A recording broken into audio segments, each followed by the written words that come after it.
دیخمان مختلفو حربو سره لګیا دی اهل بیت علیهم السلام حواله سره. صدا شیعه اهل بیت ته ډیر اهمیت ورکوي. کمو خبرو ته مسوچ وی البته اهل بیت ته شی ورکوي ډیر اهمیت ورکوي.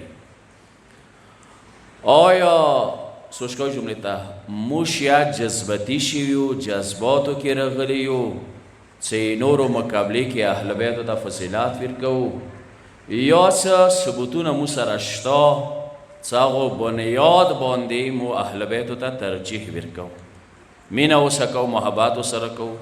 که صرف امام حسین علیه السلام نه 12 امامان بلا استثنا که هغه امیر المؤمنین دی که هغه مولا حسن دی مولا حسین علیه السلام دی مولا امام سجاد امام بکیر تا 12 حجت پورې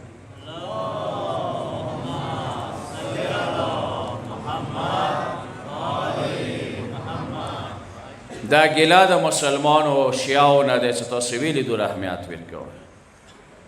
ویلې مثلا هغه عظمت صحابه کرام ته میلاو شوی دی هغه تاسو ویلې اهل بیتو ته ورکوئ د هغوی ذکر دوره زیات دی اهل بیت علیهم السلام چې دوره تاسو صحابه نه کوئ.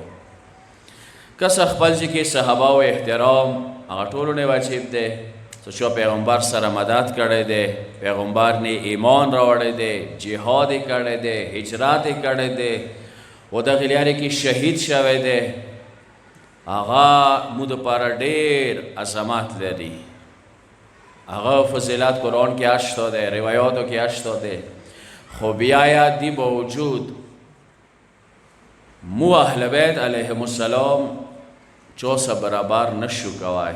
ویلی څه نهج البلاغه جمله ده لا یقاس بآل محمد آل محمد سره چوکتلی کی مو نشو چوای موازنه او سره نشو کوای. مثلا کتو نشو پختنه وکي اسه مثال دې کوم سستورو کې اول نمبر کوم ده دویم نمبر دریم نمبر څلورم نمبر تب کې دا شوته زحل ده اتارو ده مشتری ده وغیرہ وغیرہ که شوق تو نه دا پختنه وکي څه د ستورو کې د دا نامې واخیستلې دی میاشتې نه ما د ویلې نه واخیسته نو معلومه خبره ده چې ته ستوره چې ته میاشته د اهل بیت علیهم السلام دغه مقام کې دي. ظاهرا باوریز شاه احمد بن حنبل د اهل سنت څلورم امام دغه نه پوښتنه وکړه صحابهو کې څوک افضل دی نغه دوته کو چې ابوبکر ټولو کې افضل دی. امیر المؤمنین نسیای فورا د کو امیر المؤمنین اهل بیتو کې افضل دی. یعنی گویا اشاری ساغا دا خبر اکڑلا سچی تا اہل بیت چی تا صحابه کرام نزد از شو روایات استا ذکر کام نسا چونکه هر خبر انسان پکار ده دلیل سره کئی جذبات خپل جای کی ده ابو موتا سے اظهار کهو جڑا ده سینا ویل ده حسینیت ناری و چطولی ده طول خپل جای کی دی خودی سره خپلو دلائلو تا پکار ده سوش کهوی چکل لانشو اعتراض کولو نه مو داسې رد عمل کې نه یو راغلي ځنه کسان یې څه شیان رد عمل کې راغلي دي جذباتو کې راغلي دي نه د شیعتوب تخم خود پیغمبر کریم کرلی دی. ما څه دا وخت نشته چې زه دینې خبرې وکړم دا ځان ته خپله یو عنوان دی چې تشیع بنیاد چا لګولی دی دا خو ځنه کسان شته عبدالله ابن سبا خبرې کوي هغه یهودي و هغه راغللو مدینې کې د شیعو بنیاد یې ولګولو اول کتاب ورته رجوع وکړي عبدالله ابن سبا سره تاریخ کې شته نه یو افسانه دی تخم د تشیع په خپله پیغمبر لګولی دی او دې سره سره دعای رسول دی د پیغمبر دعا دی مولا حسین علیه السلام ته مبننه یو روایت پړولو تقاضای حسین ډېرې سختې ورځې تو باندې روانې قاتل بشي ورور حسن جان به د قاتل شي تاسې به قبرونه یو بل نه ډېر وریا وریا شي نه مولا حسین ارمان وکړلو څوک شته چې مو قبرو ته راشي دا جمله ډېره خوندوره ده څوک شته چې مو قبرو ته راشي او د ما زویه حسینه یو ټولی شته چې هغه به مو نصرت کوي نصرت مدد به کوي دو فخر ځان ته وګڼئ چې موږ خدای کا پیدا کړي اهل بیت دپاره پیدا کړي د دوی ذکر پاره پیدا کړي نغونه دا یو معروف روایات ده و دا روایات مستند ده. ټول علماء اهل سنت خپلو کتابو کې سټانډر کوم کتابونه دي هغو کې شته، هغو نه یو دا روایت ده. البته تاسې بار بار اورېدلی دی خو لږه یوه معنا ونښلو دغه روایت نه. روایت د شان سره ده. اول کتاب ایڈریس د خیام در منصور جیل نمبر 7 صفحه 349 دا جلال الدین سیوطی لیکلی دی. دا د اهل سنت تفسیر کتاب دی. دغه کې دا روایت موجود دی انی تارکون فیکم، زه تاسې منځ کې پرېږدم. چې پرېږدم؟ ما ان تمسکتم به، هغه شی پرېږدم که هغه لمنه مو ونیولله. نو بیا فایده یې څه دی؟ څه لن تضلوا بعدي، ما نه وروسته به هرگز ګمراه نه شوئ. څومره وزني جمله ده. آیا هر مسلمان ارمان شته که نیشته څه خدای ما گمراهی نه وساتي؟ بلکې المنځ کې د مو یو غیر لږ تاسې وایئ. او وروسته بله جمله څه دی؟ ولا ضال، گمراه کوونکو نه مو وساتي. هر المنځګاه دا دعا کوي چې خدایا هغه کس نه مو وساتي چې ما گمراه نه کړي.